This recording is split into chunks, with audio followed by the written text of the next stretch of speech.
Hello and welcome to YHTV's Exploring Yoga Therapy. One of my favorite topics.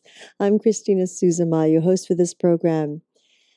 Yoga therapy is so vast and so amazing. And I invite you to listen right now to an excerpt from an interview I did, or a show I did with Soleil Hepner, who is also a part of Phoenix Rising Yoga Therapy. And here is the episode, Traditional Therapy Goes Somatic. This is only an excerpt clip. Enjoy. I mean, you have such an amazing background because, as we all know, a lot of people who are from the healing arts and therapeutic sides, they are definitely not techies. Yeah. And this is why I think you fit in so well with the Yoga family, because you were one of the first to jump in and go, I'm there. I understand. I get this. I can do it. I love wearing earphones, and I love working on Skype with you all. And I just think it's so cool, technically, what we've been able to do. It's amazing, isn't it?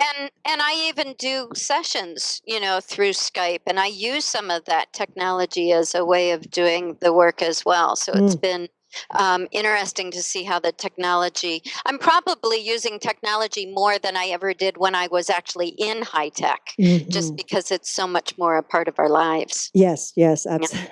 Yeah. More and more so. For better or for worse. Yes. Well, we just have to move with the times no matter what. That's right. So my son tells me.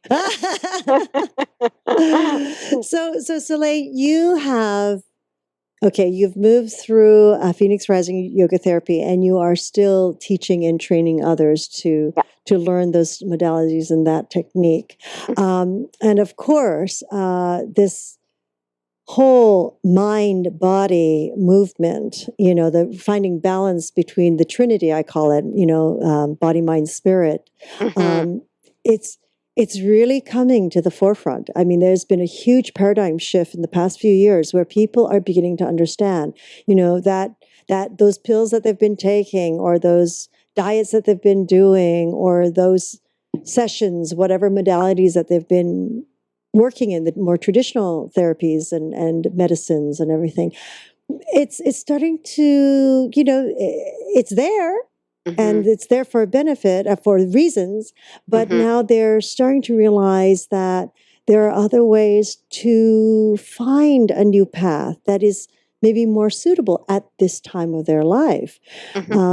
So how is it that... How do we find that? Exactly. Well, it's interesting. My own path and moving from high tech into therapy was really run by my body. So I'm one of those people who, when I was in high tech for the 20 years I was in it, probably for about 18 of those years, I had chronic back pain. And I also had many years of migraines, which I got divorced, and those went away, surprisingly. And then I also had a bout with cancer. So my body could not have been speaking any louder about how unhappy and frustrated I really was in my life, and how I was not living my purpose and doing what I really should have been doing.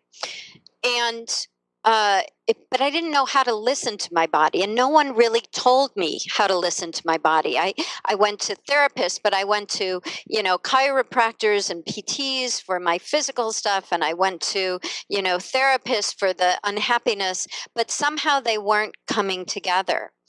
And so I'm loving now being a part of a world, and in the healing world where those things are starting to come together, where it's recognized that the stress that is showing up in your body, however it shows up, is connected to what's happening in your life. And that if you can change your body, you might actually change your mind and therefore your life. So there's this wonderful TED Talk that people keep sending me stuff, and this is one that people sent. It was a TED Talk by a woman named Amy Cuddy, and I think I actually gave you a slide on this. But Amy Cuddy is a professor at Harvard University, And she's also a social psychologist. And her research, she was interested because she says, okay, we know that the mind can change the body. Placebo effect is one of those ways that we know that. Her question was, can the body change the mind? And it's not that can our bodies change other people's minds. So in other words, like when I talk in front of a group, not like here with you, which is a little bit different, but when I talk in front of a group and I'm speaking and someone starts to yawn, then I know, ooh, I might need to pick it up a little bit, especially if a few more people are looking a little bored, right? So we have body language, and it might change the way someone, responds to you. She wasn't interested in that.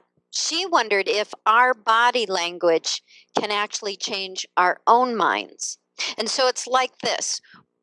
When I was first setting up to talk with you all, I'm sitting on a couch right now. It's kind of the best place in my little office area that has the best background for you.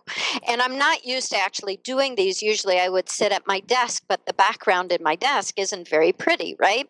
So I'm sitting on this couch and I did this. I'm going to show you. So my body, when I sat on the couch, I'm removing a pillow, was way back here.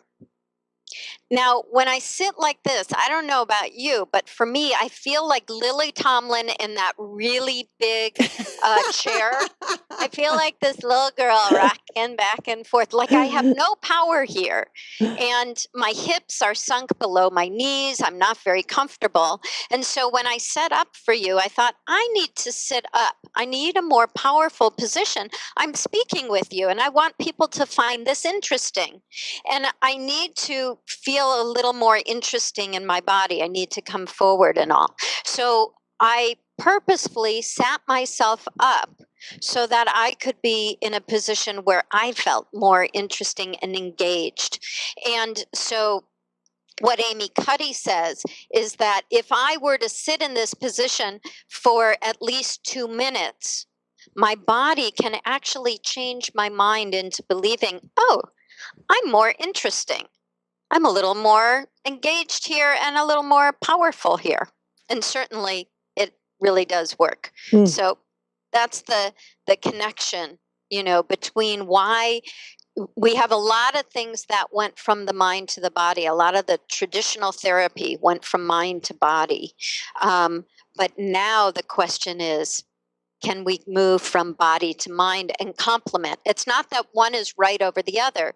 It's just that we have tools that we can use now in both directions. And Phoenix Rising in particular is one that moves in the direction from the body to the mind. Very interesting. Which it brings up some memories for me.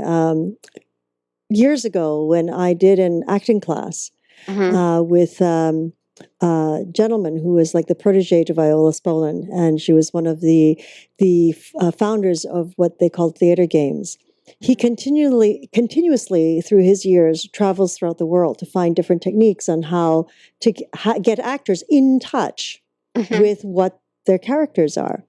And what is interesting is exactly what you say, is like a lot of us, we're heady, we read and we apply, or we use our mind to move through life. And his technique that he had learned from a tribe in South America was to put it in the body first and see what emotions arise. So so when we shifted the breath, like if we just started to pant, sitting in place or pant, the body would automatically follow in its rhythm.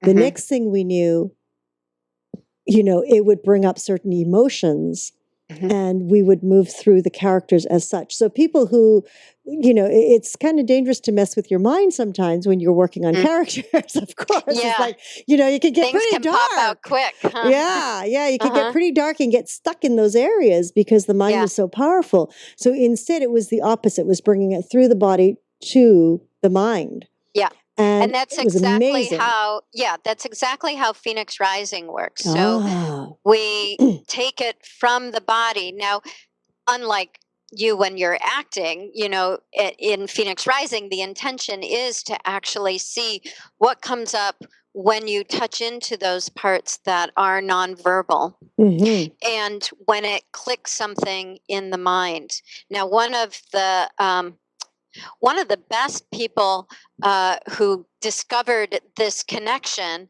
is Bessel van der Kolk. Now, he's a professor of psychiatry at Boston University. Yes, there he is, and he talks about how working with trauma, which is his specialty, working with those who are dealing with trauma, shuts down places in the mind where talk therapy tries to go. So the verbal parts of the mind actually shut down. And what you really need to do is come in through the nonverbal part. And he specifically says and talks about the research that they did on yoga and mindfulness meditation as one of the which can have this, as he says, profound impact on the activation of critical parts of your brain that helps you be in charge of yourself. So he started, so not only is he a professor, but he started a trauma center in Brookline, Massachusetts. And one of the aspects of that trauma center is yoga. They use yoga. And in fact, the yoga teacher and psychologist from the center, I don't know if you can see this, it's the book Overcoming Trauma Through Yoga. So he says, reclaiming your body. They actually wrote how yoga can be used to overcome trauma, how getting in through the nonverbal parts of the brain can actually shift what's happening in the body and therefore the mind and therefore your life. Mm-hmm. And so he had a wonderful interview with Krista Tippett on Being on NPR in July, just on this exactly. Ask me a question. My mind just went blank and my body went, okay, now what? That's the beauty of being live on something, right? Yeah. This is now he is a psychiatrist. Yeah. So he already has been able to see the effects. He has been able to see how his basically scientifically, yes. So there has been a lot of research on mindfulness and yoga specifically. And indeed, a lot of talk therapists now are starting to use mindfulness as a very big aspect of the therapy realm now. And in Phoenix Rising, we're starting to see therapists come into the somatic realm. So I've been teaching Phoenix Rising level 1 and 2s since 2007. And when I first started teaching them, and even before that, when I was assisting them, I recognized that most of the people who came in came from the yoga world or came from a more body-based modality, whether that was physical therapy or chiropractors or yoga teachers. Very few came in from high-tech corporate like I did, but it was mostly body-based people. Over the past 7 years then, or 6 years since I've been teaching, that's changed dramatically. So whereas I may have had 10 or 20% of the people as therapists way back in 2005, 2007, at about 2009, 2010, I started recognizing we were getting 50-50 therapists to body people. And now it's more like 80% of the people. And in fact, I have a training coming up, a level 1 training in November. And so far, everyone who signed up is a therapist or a psychiatrist. And so I'm recognizing the shift that's happening in the therapeutic world. And that question of how do we include the body in the work with our patients is becoming really critical. Now, a lot of people have started with mindfulness. And mindfulness is wonderful. It is the first step in Phoenix Rising and yoga and wherever. And it means to really pay attention, to stop what you're doing and pay attention. So, for example, a talk therapist may have their patient or client in front of them, and they may notice their patient, kind of gulping or not breathing a whole lot or holding their body in a certain way, and they may say something like, what's going on in your body right now, right? Start paying attention to your body. Or they may do something like this instead. They may notice something happening in their own. There are a couple of modalities that do this. They feel something in their own body in order to show some kind of empathy and connection with their client. They'll say, I notice that I'm not really breathing so much. Like all of a sudden, my breath has gotten kind of short. Are you noticing that as well? And indeed, that's one way of connecting in with your client and have them start using somatic awareness, right? So mindfulness is very good at somatic awareness. Then there's the next step. The next step takes you into, okay, the awareness is there, but what one is the awareness telling you? And two, what if you could change what's happening in your body? So mindfulness doesn't take the next step, whereas Phoenix Rising does. Okay. So for someone who, and we do it a little bit differently, here's what we would do. Now, as you can see from that picture that went up, we're actually sitting on a mat there. Okay. So whereas a therapist might be sitting in chairs and we can do our work in chairs as well, we might actually be on a mat. And so I may say something like, what's happening now in your body? Right? So let me give you an example. I had a client come in to me. She's a therapist. And she came in very agitated. She said, I'm so glad I'm here. I just had a patient, she overdosed. And she was so distraught.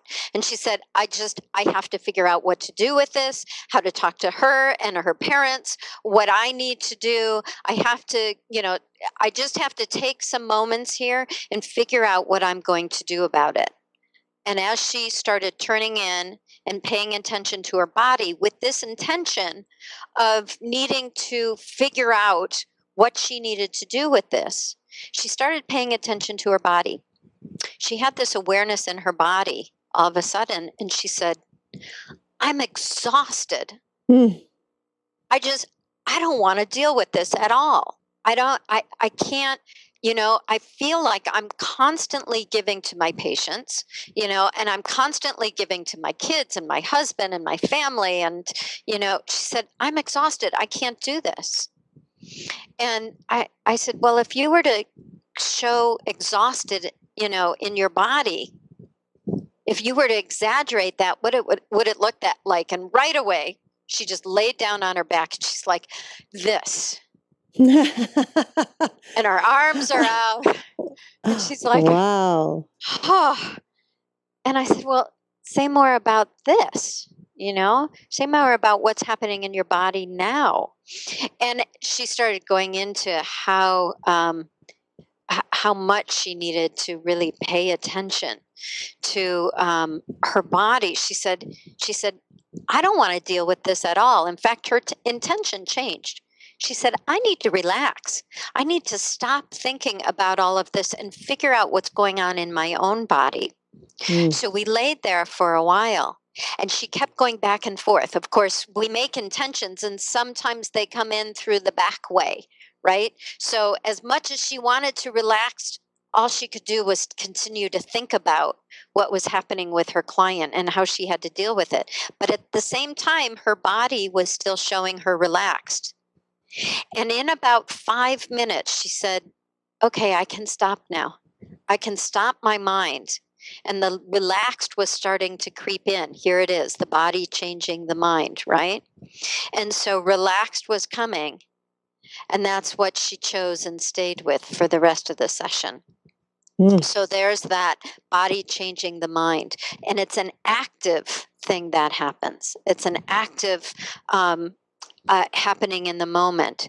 So, mindfulness, where it's wonderful, or mindful awareness therapies, it may be something other than strictly mindfulness. And we don't need to go into the difference of that. But mindfulness might simply go to having her notice, well, what's happening in your body? Mhm.